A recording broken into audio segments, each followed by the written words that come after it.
Good moment. And welcome to our daily contemplation. I'm Juna. Sabine. We're from Synergy in Motion, where it's all about living true to you and your magic, living in wonder and awe on this beautiful planet, experiencing, tasting, sampling all the aspects of living that we have here. Mm-hmm. And we're taking our inspiration these days from the I-Ching, and it's an ancient text, and it's made more modern and relevant through the lens of two really cool modalities, the human design and gene keys. So you can look those up and follow along with us. We're taking you on a 6-part journey, and today we're on day 3, exploring the 52nd hexagram, which is all about stillness. Stillness like mountain.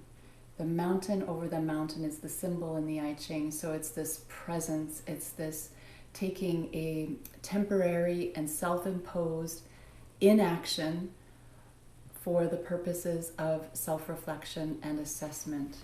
Isn't that cool? It's like taking a moment, and we've been talking about this the last couple of times in our series, and it's just really being still. And it could be still that pause before you eat, the pause before you speak, or it could be, I need a vacation. I really need to look at something deep, and I need stillness, and I don't need any distractions. I really need to be free of tension, and that's what the stillness is like just being in this space of being you and being able to look at all of these aspects of your life. Mm-hmm. And what that allows you is to interact with the world in a very different way.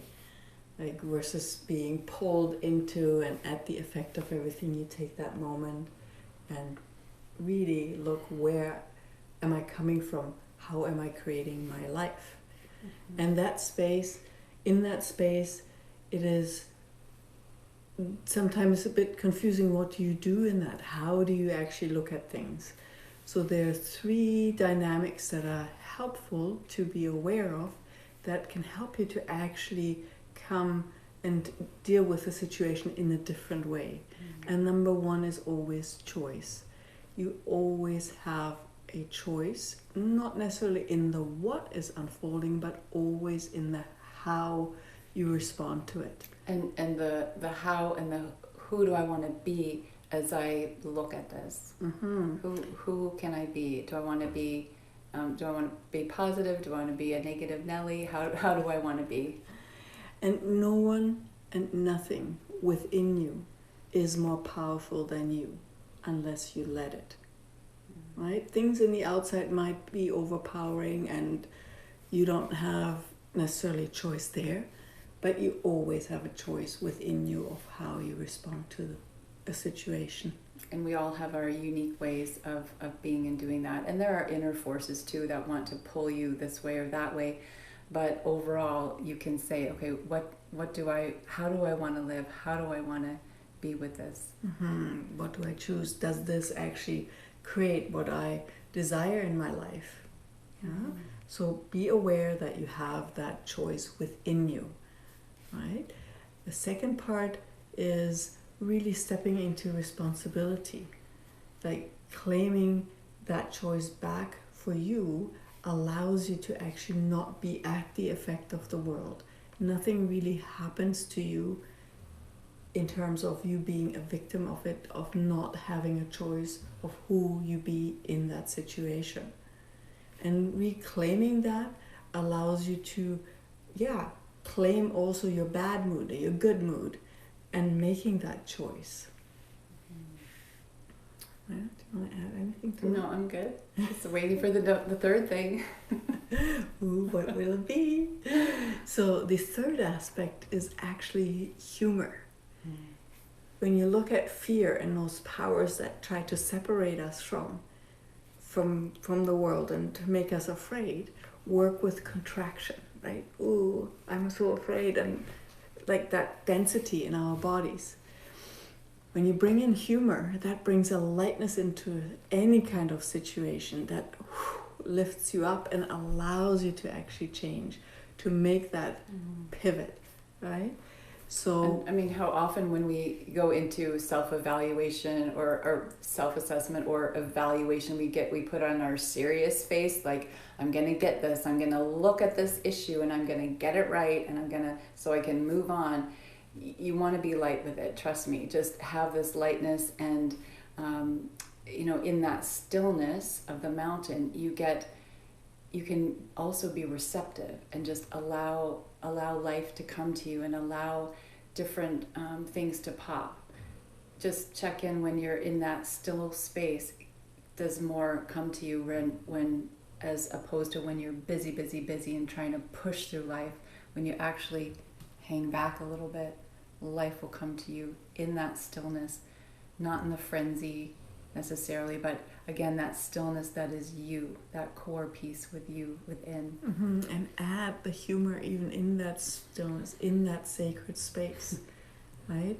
Humor is such an undervalued element of our toolbox, because we can become so serious in that stillness, which is beautiful. But when there is no lightness, no light touch, it can also be very contractive. So if you are more of a visual person, you can grab into the toolbox and the special effects of movies, right?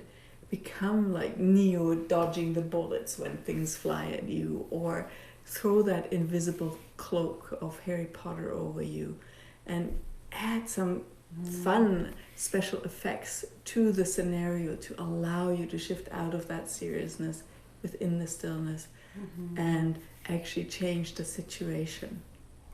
Yeah. So for example, when I was becoming aware of how I was when I was way back when I'm young, and I always had that urge to portray myself in the way that I thought people wanted to hear how I am, or like wanted to see me. So I fulfilled that and also manipulated with that by telling them exactly what they wanted to hear, and it just didn't feel right for me.